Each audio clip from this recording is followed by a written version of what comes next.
So today's topic is endoscopic anatomy of the nose, and we have with us Dr. Hitesh Verma.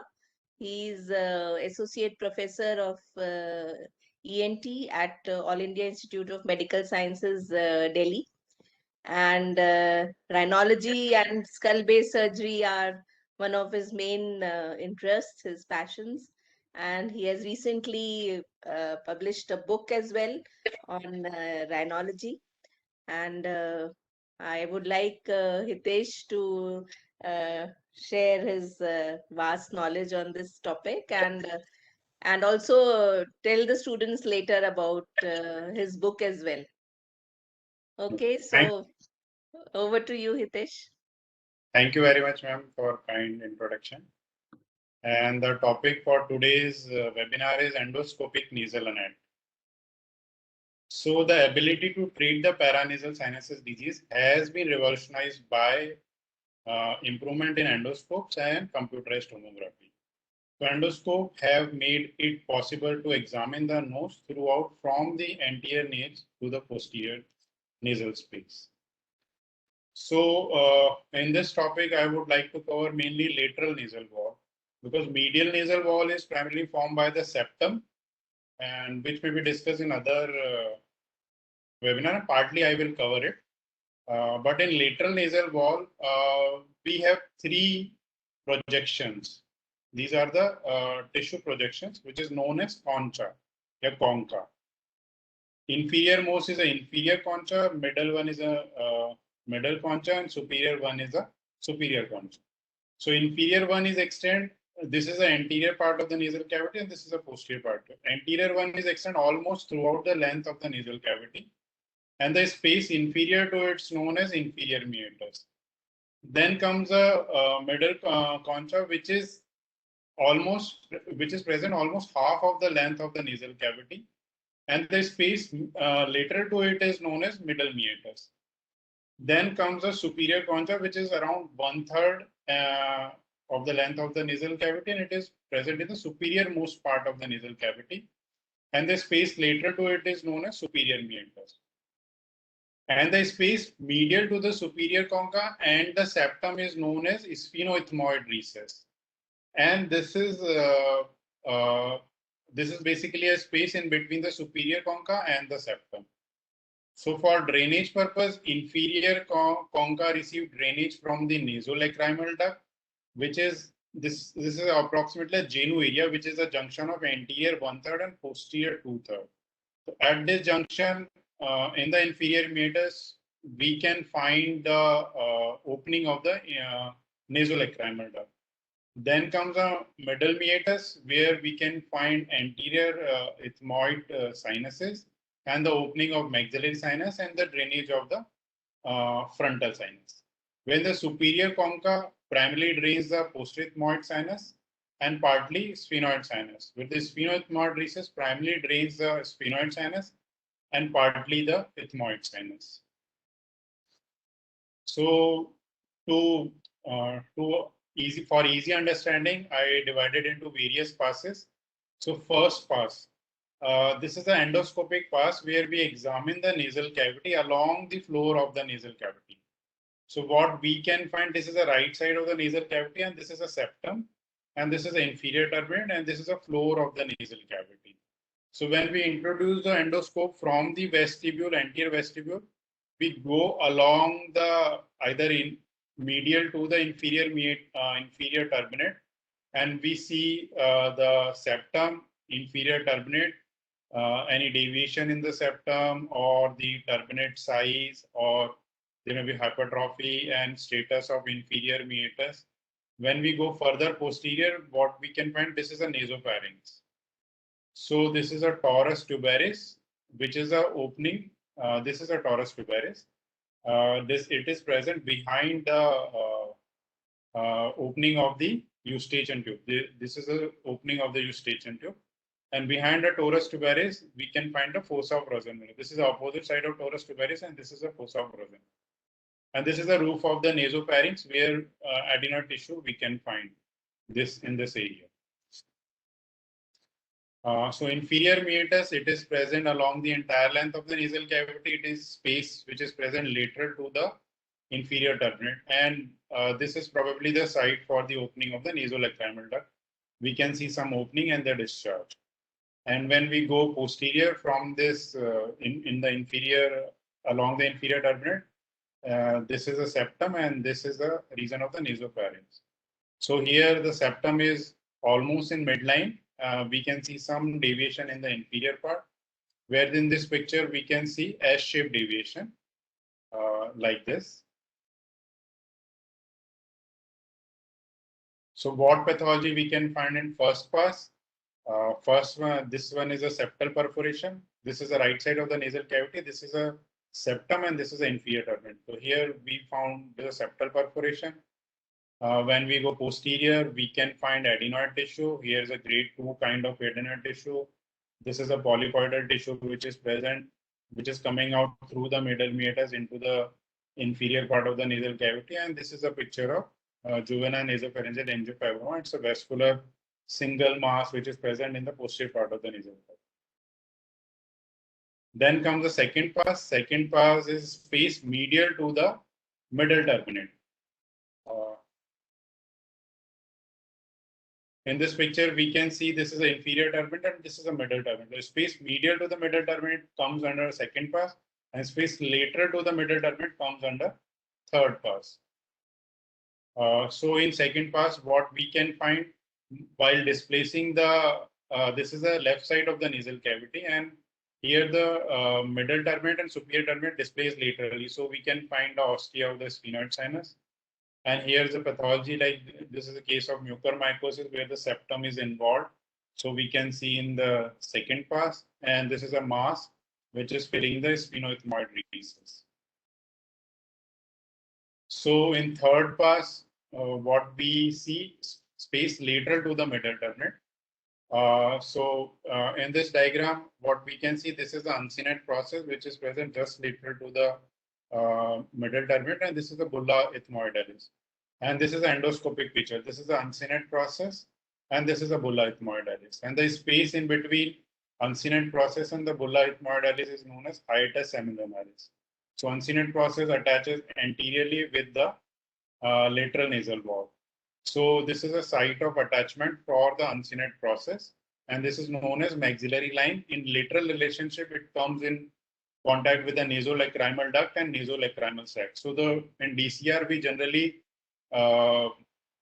expose this area, we raise the flap in this area, and we find a nasolacrimal duct where we puncture the nasolacrimal duct into the nasal cavity, and this is known as DCR operation. So in this middle turbinate is lateralized. This is the right side nasal cavity, and middle turbinate is lateralized medially. So we can see bulla ethmoidalis, uncinate process, and hiatus semilunaris, and space behind the bulla ethmoidalis. So here the middle turbinate turns laterally. So middle turbinate have 3 different attachments, which I will discuss later on. This in sagittal plane, it attaches with a skull base, or in horizontal and frontal plane, it attaches laterally with the lamina papyracea. So this lateral attachment is known as ground lamella, which is present behind the bulla ethmoidalis. So this is the horizontal attachment, and this is relatively oblique behind the bulla ethmoidalis. So from anterior to posterior in third pass, this is a normal nasal cavity. This is a middle turbinate, and this is the uncinate process, and this is the middle meatus. Here, what we can find multiple polypoidal tissue, which we can see in the cases of allergic nasal polyposis, and this is a post-operative cavity where we can see after the removal of the bulla ethmoidalis, this is some amount of scar tissue and at the region of the skull base. So anatomy from anterior to posterior direction. This is in the coronal plane. So this picture already we have seen. This is the nasal septum of septum from left right side of the nasal cavity. This is a middle turbinate, and this is uncinate process, and this is a maxillary line. So corresponding to this radiology here, we can see this is a nasal septum, and this part which is correspond to the middle turbinate is formed by the perpendicular plate of ethmoid bone, and inferior part is formed by the vomer bone. And this is the anterior end of the middle turbinate. This is the inferior turbinate, and the space lateral to it is inferior meatus. and a space lateral to the middle terminate is known as middle meatus. And a space medial to the middle terminate is known as olfactory cleft. So this is the endoscopic picture, inferior terminate, inferior meatus, and floor of the nasal cavity and septum. And the corresponding picture is this one. Then comes the osteomeatal complex. What comes in the osteomeatal complex from anterior to posterior direction? First one is uncinate process. Then comes the hiatus semilunaris, which is a space behind the free edge of the uncinate process, and bulla ethmoidalis. Then next come the bulla ethmoidalis. This is the left side of the nasal cavity, and this is the right side of the nasal cavity. Here we can see bulla ethmoidalis. And middle terminate. This is the middle terminate. All structures come in the osteomeatal complex. And ethmoid infundibulum is a space lateral to the middle terminate, uncinate process. This is a free edge of the uncinate process, and a space lateral to the free edge and the between the lateral nasal wall and the uncinate process is known as ethmoid infundibulum. This is a three-dimensional space. In this picture, what I want to show, this is the middle meatus.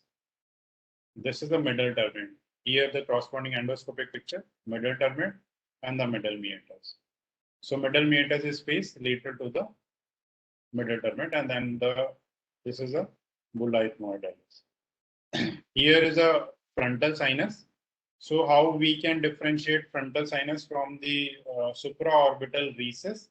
If there is a continuous bone is present in bit along medial to the orbit, then it is known as then the space above it's known as frontal sinus. So this is the frontal recess region where the frontal sinus drains into the nasal cavity. So this is a sagittal view where we can see this is a frontal sinus, and frontal sinus drains into the nasal cavity. And here is a agar nasal cell. What is agar? Agar nasal cells are the anterior most enteroethmoid cells. So this is a location just behind the uncinate process where we can find the agar nasal cell. Above the agar nasal cell, we can find frontoethmoid cell. There are the four different types, which I will discuss later on. And this is a frontal beak, which is formed by the frontal process of the maxilla. So while doing the endoscopic surgery to deal the frontal sinus, what we require removal of the anterior ethmoid cells, agar nasal cells and frontoethmoid cells. So by putting the angled endoscope, we can see the frontal sinus. And another approach, which is the axillary flap approach, where this bone frontal beak is removed. Once this flap is raised in this region, and this bone behind is frontal beak, which is removed, and so that the 0-degree endoscope we can see directly within the frontal sinus. So these are the frontoethmoid cell. If single cell present above agar nasal cell, it's a type 1 cell. If the multiple cells present above agar nasal cell, it's known as type 2. When the cell is extended less than 50 centimeter within the frontal sinus, then it's known as type 3 cell. If it is extending more than 50% or confined within the frontal sinus, then it's known as type 4 cells. So when these cells are present, then we can see there's a narrowing of the drainage of the frontal sinus in the sagittal plane. If these cells enlarges, then the narrowing occurs, and in that condition, secretion can collect within the frontal sinus. So the frontal sinusitis can happen when the disease involving these cells. Or even if we are doing endoscopic surgery and if we are not removing these cells, it's very difficult to identify the frontal sinus. And even if we are not removing, then the chances of surgical success is less. Then the risk of disease left out is high. Then comes the uncinate process. Now, this is the endoscopic picture where we can see uncinate process. Uncinate process attaches laterally with the lateral nasal wall. Posterior edge is free. Inferior edge is also attached with the lateral nasal wall, and it comes in relationship with the maxillary sinus. And there's a variation in the attachment of the superior side. So superior attachment can be over the lamina papyracea. This is the most common type of attachment, and this is seen in 70 to 80% of the cases. And the space created inferior to it is known as terminal sinus. Then other attachment is at the level of the skull base, and another one is at the level of the middle turbinate. So this is the frontal sinus. If uncinate process attaches with the lamina papyracea, then frontal sinus drains directly into the middle meatus. This is the middle meatus, which is a space lateral to the middle turbinate.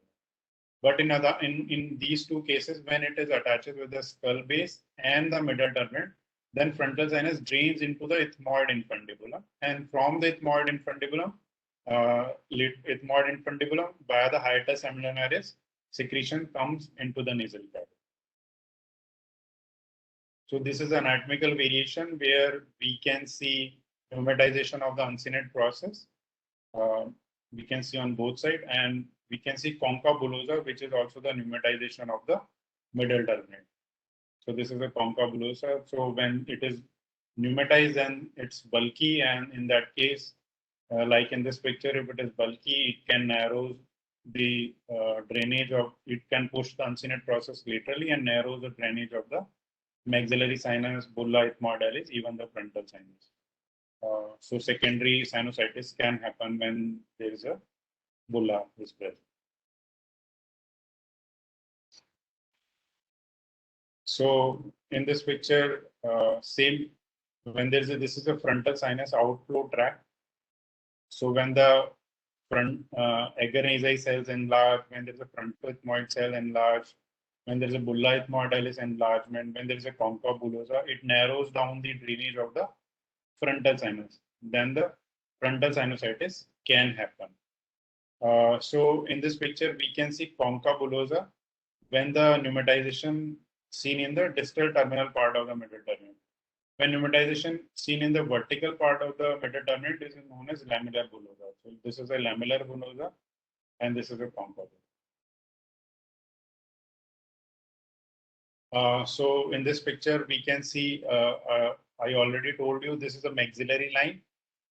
Here is a maxillary line, and in the lateral relationship, what we can see, nasolacrimal sac and nasolacrimal duct, and it's open into the inferior meatus. So in first picture, I show where the nasolacrimal ducts open into the inferior meatus. So in this picture, we can see clearly. So in DCR, this area needs to address.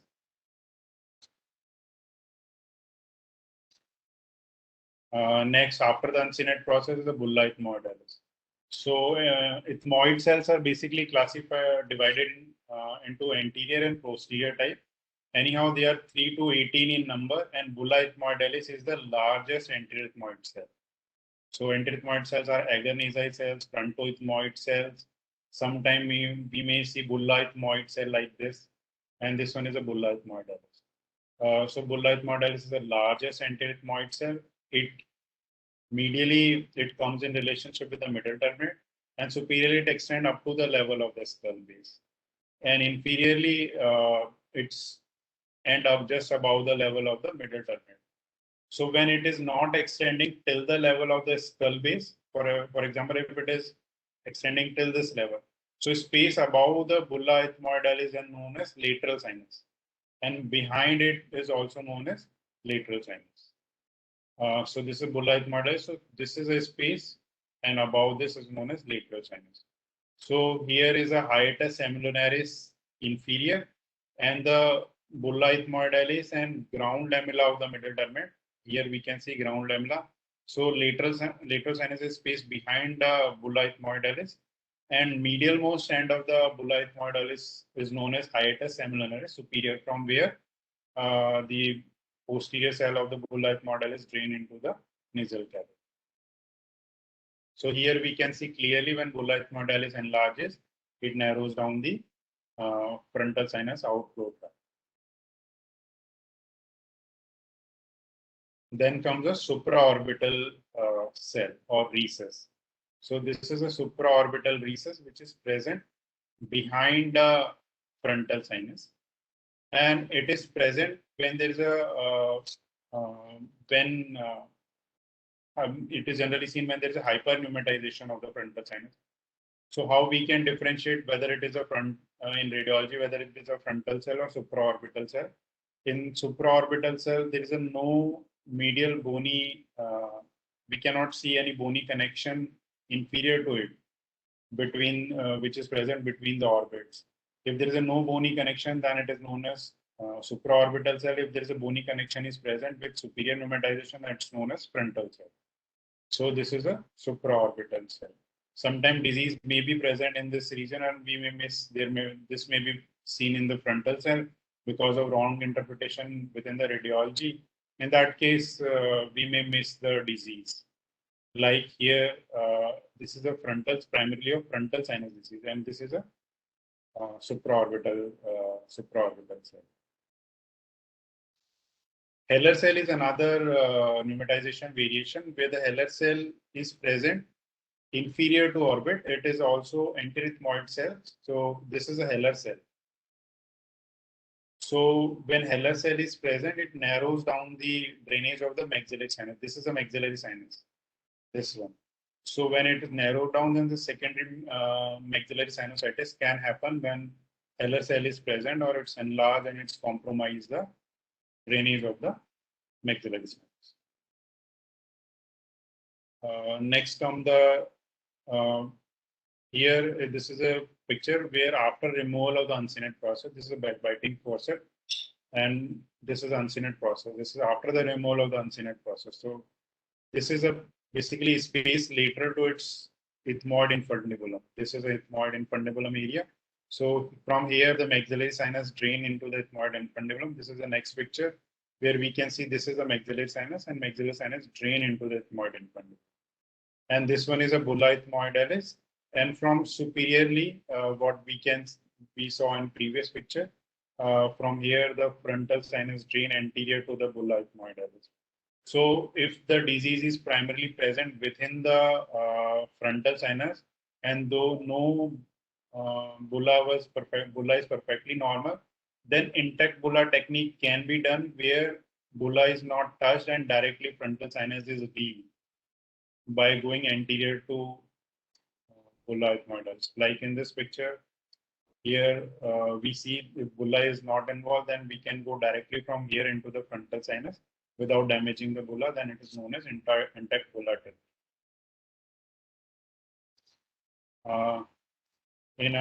What we can see in radiology, this is a similar picture.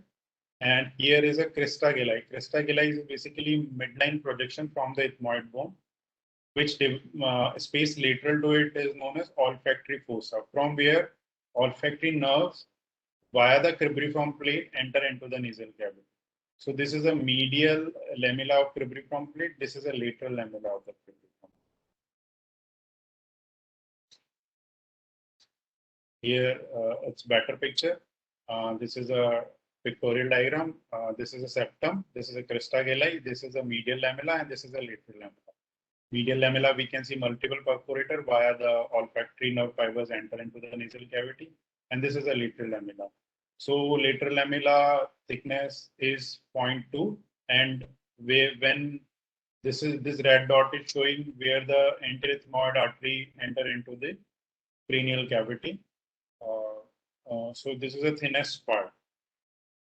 So while doing the endoscopic sinus surgery, this part length is more. Like here, I'm explaining the Kiros classification, which is based on the vertical depth of the olfactory fossa.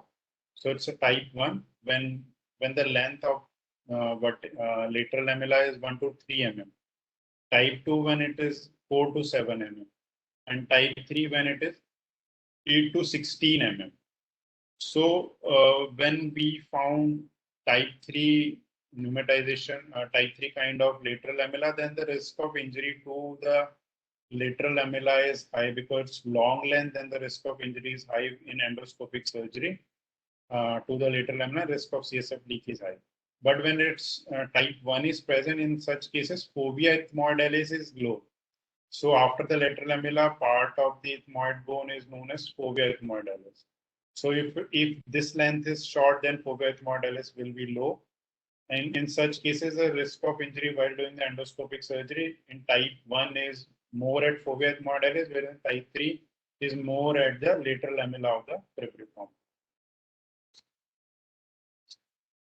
So there is a risk of CSF leak, which I already explained. These are the few other causes. When there is a in this picture, when we can see there is a when we compare the height of the ethmoid root. This is the height of the ethmoid root from the medial lamella of the cribriform plate till the upper limit of the orbit, and in relationship to the orbital height, entire length of the orbital height.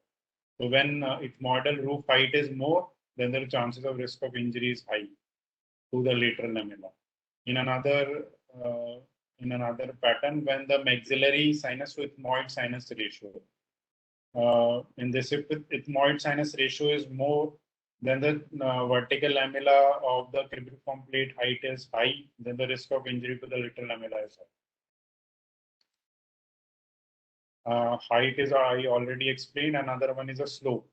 So how we can assess the slope? This is a medial lamella of the cribriform plate, and this is a lateral lamella. And the imaginary line passes from that. This is the angle. So if angle is less, then the risk of injury to the fovea ethmoidalis is high, because it's sloping. The slope is increased when there is a early stage. So in this picture, there are the attachments of the middle terminate. So middle terminate anterior most attachment is at the level of the lateral lamella and medial lamella junction. So while doing the endoscopic surgery, if we are pulling the middle terminate, then the risk of injury is high at the level of cribriform plate, and the risk of CSF leak is also high. These are the other two attachments. This one is a horizontal attachment to the lamina papyracea. This one is horizontal. This one is an oblique attachment to the lamina papyracea. So this oblique attachment is known as ground lamella, which is present behind the bulla ethmoidalis. While doing the endoscopic sinus surgery, after removing the bulla ethmoidalis, we have to puncture the this ground lamella to reach the posterior ethmoid cell. And to maintain the stability of the middle terminate, we need two attachments. One is a vertical attachment and another one is horizontal attachment. Oblique attachment we can remove to access the nasal cavity. So these are the anatomical variation. Concha bullosa, I already told, it's a pneumatization of the lower part. Lamellar bullosa, when there's a pneumatization present in the upper part. This is one of the case where the abscess is collected within the concha bullosa, and patient have frontal sinus abscess. So this is after the drainage of the frontal sinus, and patient received IV antibiotics, and abscess was confined to the bulla ethmoidalis, and we punctured the bulla ethmoidalis to open up the cavity. And this one is a paradoxical middle terminate. Normally, middle terminate is concave on the side of the bulla ethmoidalis. So space will be more if it is concave. But when it is convex like this, then space will be less on lateral aspect. So there the risk of sinusitis is high when there is some amount of infection is there as compared to normal pattern. So this is the posterior ethmoid cell which is present behind the ground lamella. So here what we can see, this is the bulla ethmoidalis, and after the removal of the bulla ethmoidalis, we can see ground lamella. This is a lateral attachment of the middle terminate. This one is a middle terminate, and this is the right side of the nasal cavity. And this is the lower limit of the bulla ethmoidalis. Bone is intact here. And to prevent injury, what we can see, this is the bulla ethmoidalis, and immediate lateral to the bulla ethmoidalis is the orbit. So while doing the endoscopic sinus surgery, we should confine to the medial most aspect or medial and inferior most aspect of the bulla ethmoidalis. So the risk of injury to the orbit is less. And the uncinate process, like in the previous picture here, we can see after the removal of uncinate process, so uncinate process also come in later relationship with the orbit. So while doing anterior to posterior uncinectomy, for example, if we are going through this, then the risk of injury to the orbit is high. But while doing posterior to anterior from free edge to the attached edge, then the nasolacrimal duct injury can happen. So these are the posterior ethmoid cells which come in posterior ethmoid cells, and this is the lamina papyracea which comes in lateral relationship to the posterior ethmoid cell, and this one is the middle terminate attaching laterally. So this is part of the bulla ethmoid, posterior ethmoid cell, and this is the bulla ethmoid. And this one is a superior turbinate, which is present medial to the middle turbinate. And this is a maxillary sinus. So posterior most postethmoid cell is known as ONOD cell. It is a pneumatization which is when postethmoid cells pneumatization extend behind over the sphenoid sinus, then it is known as ONOD cell. So in coronal section, what we can see, this is a horizontal septum. Sphenoid sinus doesn't contain any horizontal septum. All septums are vertical. So if we found any horizontal septum in the radiology, then above sinus is ONOD cell and below one is a sphenoid sinus. So careful assessment of the anatomy is very important because there's a risk of injury to the optic nerve is high, which comes in greater relationship to the ONOD cell if we are miscalculating it with the sphenoid sinus. So it is present in around 31 to 45% of the cases. This is a sphenoid sinus. Sphenoid sinus drain via the sphenoid ostia into the sphenoethmoid pieces. So sphenoid ostia, how we can identify the location of the ostia? It is present medial to the superior turbinate. So when we are incising here, this is the entire length of the superior. When we are incising lower half of the superior turbinate, so ostium comes in medial relationship to it. Or from the anterior nasal spine, it is around 7 centimeter at the 30-degree angle. And it is present immediately lateral to the septum, sphenoid ostium here. And when from the choana, it is present approximately 1.5 centimeter above. Ostium is above and sinus is here. After widening the ostium, we can enter into the sphenoid sinus. So there are the four types of the ONOD cells. When the optic nerve runs within runs in the roof of the sphenoid sinus without causing any indentation, it's type 1 optic nerve. When it is creating some amount of indentation, that's known as type 2. When the significant amount runs within the sphenoid sinus, that's known as type 3. When it's come in greater relationship with the ONOD cell, that's known as type 4 optic nerve. So when we are miscalculating the ONOD cell with the sphenoid sinus, the risk of injury to the optic nerve is high. And this is the last sinus. This is a sphenoid sinus. So sphenoid sinus, within the sphenoid bone, it is present above the nasopharynx. This is the posteriormost part of the septum, and this is the nasopharynx behind the choana. So sphenoid sinus is present above it. So this is a sphenoid sinus septum. In majority of the cases of midline, and it is mostly curved on right side. Whereas the SSC, it generally complete, but where the accessory septum which runs from the sphenoid sinus, which generally incomplete, which is not reaching up to the posterior wall. So maybe stop somewhere in between. And sphenoid sinus lateral relationship is very important because this is a region of the carotid artery. And this one is an optic nerve. So this is a carotico-optic recess area. Here's a bone, and just behind this is a recess area. And below the carotid artery impression, we can see foramen rotundum, which is the from where the maxillary nerves comes into the pterygomaxillary fossa, and inferiorly comes a Vedian canal. So in endoscopic sinus surgery, when you identify the Vedian canal, this comes in relationship with the carotid artery while we are following because Vedian canal contains a Vedian artery, which is a branch of the internal carotid artery. So this is a landmark for internal carotid artery.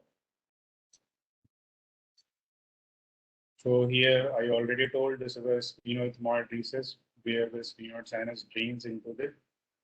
And this is a lateral relationship where comes a optic nerve. And so sphenoid sinus is Basically, on the basis of pneumatization, it's divided into three types. Pre-cellar. This one is a pre-cellar. Cellar, when it is extending up to the cella. And this one is a concal type of, where no or minimal pneumatization is present. So when pneumatization is more, then the chances of structures which are present lateral to the sphenoid sinus, optic nerve, and carotid artery dehiscence is high. It maybe varies around 8 to 22%. So while dealing with the pneumatized form of the sphenoid sinus, we should be careful while dealing with the lateral aspect of the sphenoid sinus. So whenever ostium is widened, it should be done under vision. And this is a pneumatization variation. This is the anterior clinoid process, which is pneumatized. So it's a clinoid pneumatization. These above the picture. This one is a pterygoid pneumatization. So if pneumatization is good, then we can go ahead with extended endoscopic surgeries, where the sphenoid sinus is a corridor to reach up to the middle cranial fossa, to the posterior cranial fossa, to deal with the pituitary and anterior door, like in this case. This is a pneumatization, anterior clinoid, pterygoid pneumatization. So when this is a region of the Haversian canal where the CSF leak, when the congenital CSF leak can occur through the sphenoid sinus, or it can present even in adulthood. This is a site of the leak without where patient present, where the sphenoid sinus can be the site of leak when patient present with a spontaneous CSF random. So septa, as I already told, this is a primary septum, which is extending from the rostrum. It's generally off midline, mostly towards the right side. So it may attaches with the optic nerve or with the carotid canal. So inadvertent pulling or of these septas can injure the optic nerve and the carotid canal. So while dealing these bones, we can drill rather than pulling the bone. This is one of the case where the septoplasty was done and surgeons goes very posterior to it. This is a pre-operative radiology. This is after the radiology. So the carotid was injured and patient presented with carotid artery injury. So when sphenoid sinus disease is present, how we can select the surgical approach? There are two different kind of approach. Either we can come via the remove the enterethmoid cell, then posterethmoid cell, then we can enter into the sphenoid sinus.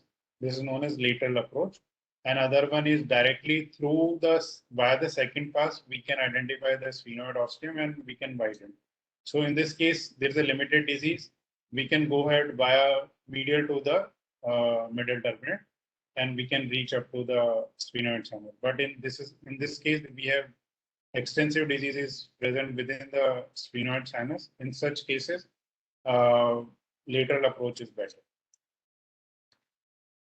So enterethmoid artery. This is a normally enterethmoid artery runs within the cranial cavity in around 90% of the cases. But in 10% of the cases where the pneumatization pattern is high, then enterethmoid artery can run, like in this picture, we can see ethmoid artery runs within the nasal cavity, but in this picture, we can see it's run within the skull base. So this point is known as Kennedy's nipple. This is a point. So this is a landmark for enterethmoid artery. So what are the conditions where we can find within the nasal cavity when there is a supraorbital ethmoid cell is present, when there is an anterior to posterior diameter of the frontal sinus is more than a centimeter. When there's a high Kiros classification, Kiros type 2 or 3, then patient can have enterethmoid artery within the nasal cavity. When there's a long length of the cribriform plate, in such cases, we can find. So this is a frontal sinus, and this is an enterethmoid artery. So enterethmoid artery runs in posterior relationship to the frontal sinus, and after the Here the bulla ethmoidalis is completely removed, and this is after the removal of the bulla ethmoidalis, we can find the endoethmoid artery. And this is one is a posterior ethmoid artery. And this is a basically post op cavity after complete widening of the sphenoid sinus. So we cannot find any impression of the sphenoid sinus. Probably this is a optic nerve which is running within the lateral wall of the nasal cavity. So all what we discussed till now, what we can see in coronal view, now what we are looking in axial views. So in axial view, we can assess the location of the nasolacrimal duct. So here is a nasolacrimal duct which is running in the medial wall of the maxillary sinus. So while doing posterior to anterior uncinectomy, then the risk of injury is high to the nasolacrimal duct if it is running through the medial wall. But in this case, it is running. It has no relationship with the medial wall of the maxillary sinus. It's run within the thick bone, so risk of injury is less. So pre-operative assessment is very important to prevent the injury to the nasolacrimal duct. Next is the ethmoid infundibulum, which is a space. This is an uncinate process. This is a middle terminate, and the space lateral to it is known as ethmoid infundibulum, which we can see in axial curve, from where the bulla ethmoidalis drain into the ethmoid infundibulum and maxillary sinus. And medial bone which runs medial to the orbit is known as lamina peparia, which we can assess in the axial cut. And this is a ground lamella. This is a lateral attachment of the middle tuber here. So which we generally punctured while addressing the disease from via the ethmoid sinuses into the sphenoid. So this is a lamina peparia. This is a bone. It is very thin bone. It comes in medial relationship to the orbit. So while dealing with the anterior ethmoid or posterior ethmoid cell in lateral aspect, we may injure this lamina peparia, and this is a medial rectus muscle which runs very close to the lamina peparia. So risk of injury to the medial rectus is high. So this is one of the case where patient got blowout fracture where the orbit is pushed posteriorly. So in that case, fat is prolapsed within the nasal cavity. So middle terminate when attaches with the lamina peparia, the bone is relatively thinner as compared to the other aspect. So while pulling the middle terminate, we can injure the lamina peparia and fat prolapse can occur. So in this diagram, this is the relationship with the lateral wall of the nasal cavity. If ethmoid air cells come in lateral to it, then the risk of injury to the orbit is less because we have wide corridor within the ethmoid air cell and the middle meatus. But when it's come medial to it, then there's a narrow corridor and the risk of injury to the like in this picture, the risk of injury is high, but in this picture, risk of injury is less. So this is another another way to show opting a relationship with the sphenoid sinus and the onod cell. This one is a type 1 cell. And post-ethmoid cells are not come in relationship with the optic nerve. But here in the type 4 cells, we can see this comes in relation. Here it's runs. And we have to assess all the radiology. Like in this case, we can see onod cell. This is a horizontal septum. It's come in later relation. So this is a short revision what we learned so far.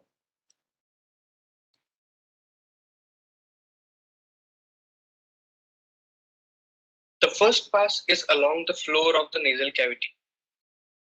Along the floor, we should inspect the inferior turbinate, the septum, and the mucosa.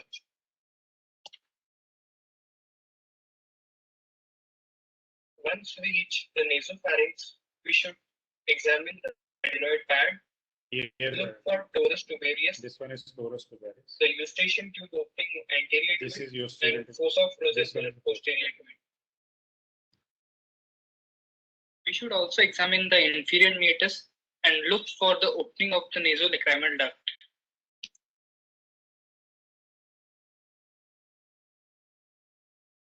Then second pass is medial to the middle turbinate. During the second pass, the nasal endoscope is passed medial to the middle turbinate. This is basically example. We should look for any abnormalities in the superior turbinate or the sphenoid This is a cribriform plate area. This one. And here we can see the superior turbinate.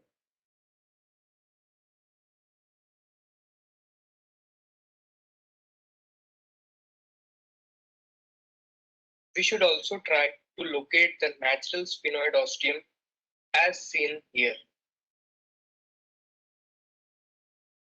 So this is a superior turbinate. We can see this is a superior turbinate and here is a natural ostium.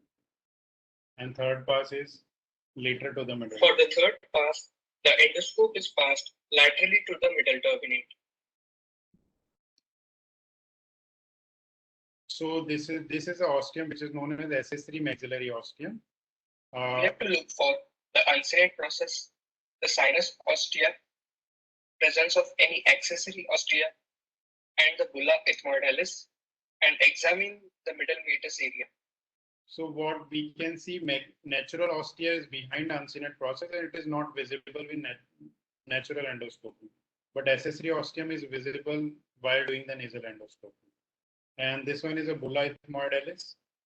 Bulla ethmoidalis. This one is a bulla ethmoidalis and this one is a ground lamella which is behind the bulla ethmoidalis. So it's a lateral attachment of the middle turbinate. And posterior ethmoid cell is present behind to this bulla. Thank you.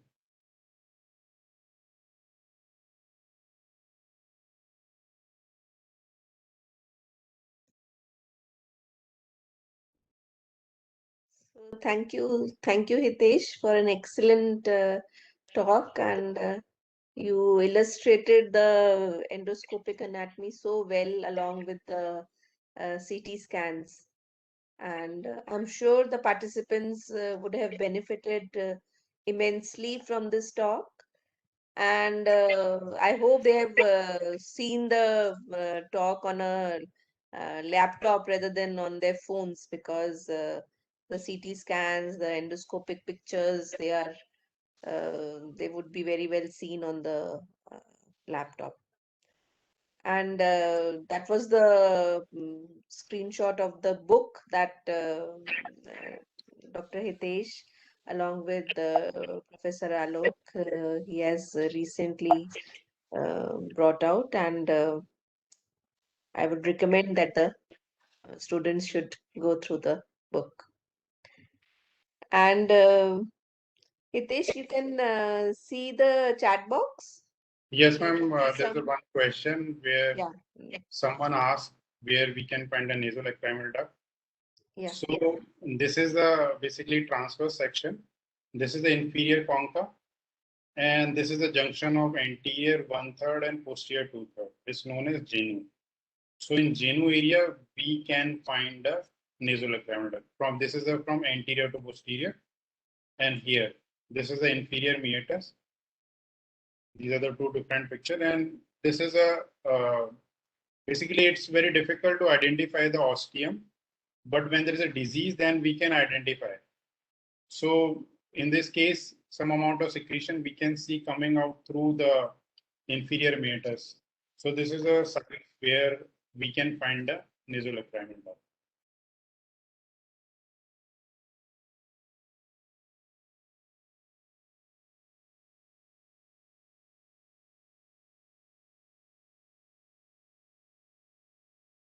In frontal sinus, ostium widening.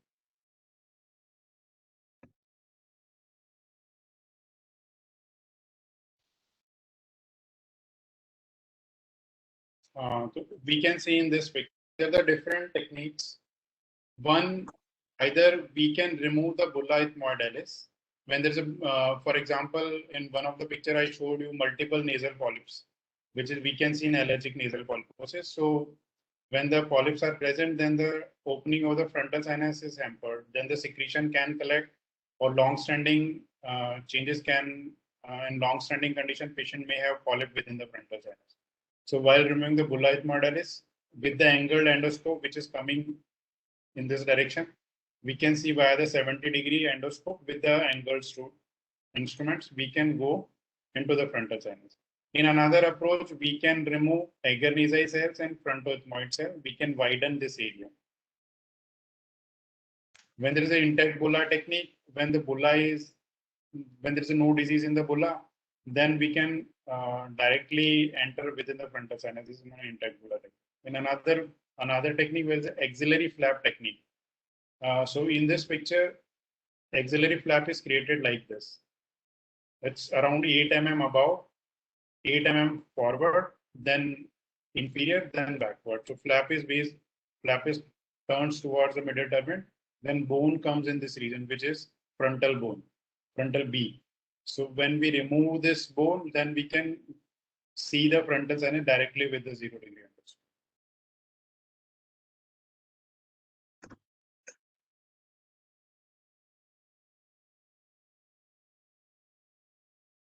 I think, ma'am, there is a 2 questions.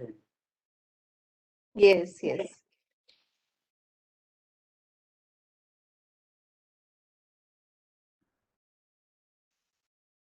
I want to ask How to differentiate between frontal cell and septations in the frontal sinus. So frontal cell is basically what we can find along the frontal beak. Okay, this is the agar cell, and above these are the frontal cells. Okay, this one. So these are the 4 different kind of frontal cells. In endoscopy, if you are puncturing through this cell and you are entering into this cavity, so you will not find any red hue. Which, for example, if we place the endoscope in the nasal cavity, then this area will glare up while doing the endoscopy, which we can see externally, which is not possible while if we are entering into these cells. So while glaring, or sometimes you can do palpation when the frontal bone is thin, when suction is passed through the nasal cavity, then we can palpate from here also. And in another, if there a difficult situation is there, we can use navigation system to localize when this anatomy is very much distorted. In that case, navigation system can be used. And there is a balloon sinuplasty technique where the balloons is passed, and by the C-arm we can do the X-ray and we can see the position of the suction and or the sinus probe. So that in difficult condition we can localize by this. And sphenoid septum, generally sphenoid septum is very high, so it's not interfering in our examination. It is mostly in midline along the nasal septum, but it may runs in 1 or 2 sides. So it's not frontal septum is not interfering in the examination. It's basically frontal cell which interferes with that. So in middle turbinate, if middle turbinate is perfectly healthy, then we can avoid cutting middle turbinate. If middle turbinate is polypoidal, in that case, we can do partial removal of the turbinate, which is polypoidal. If there is a concha bullosa which is interfering with the surgery and even in post-op cavity examination, in that case, suppose this is a concha bullosa, so lateral part of the middle turbinate is removed with the chlorotomy seizure, or in another way, we can raise the flap on both. We can give vertical incision on here, then we can raise flap on both sides, and then we can remove the bone from within it, and then we can replace back the mucosa. So the risk of synechia formation is less.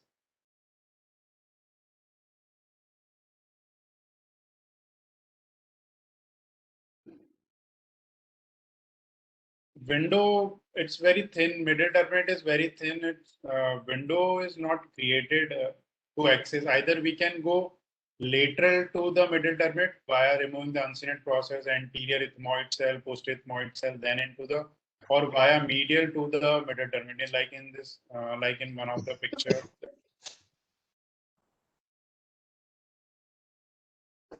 In this picture, this is a medial to the middle turbinate. This is a middle turbinate, and this is a septum, and this is a slightly widened sphenoid sinus oscillator. So we can do if wide disease is there. For example, if we have angiofibroma or fibro-osseous lesion, in that case, middle turbinate can be excised in lower half to access the posterior part of the nasal cavity, or further excision can be done depending upon the view of the nasal cavity.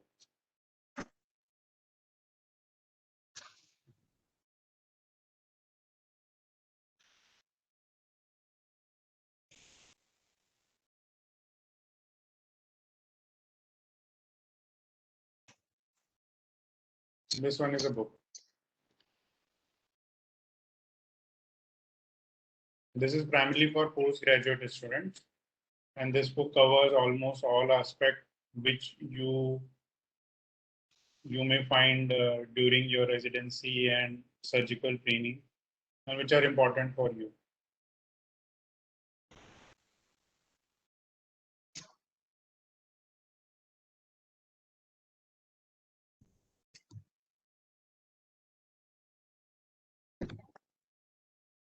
So, dear trainees, any other question? I think Yes. I answered all the questions. Yes, I think there are no more questions in the chat box. So, thank you so much, Hitesh, for Thank you, your ma'am. excellent presentation and educative talk. We would like to have you again with us very soon.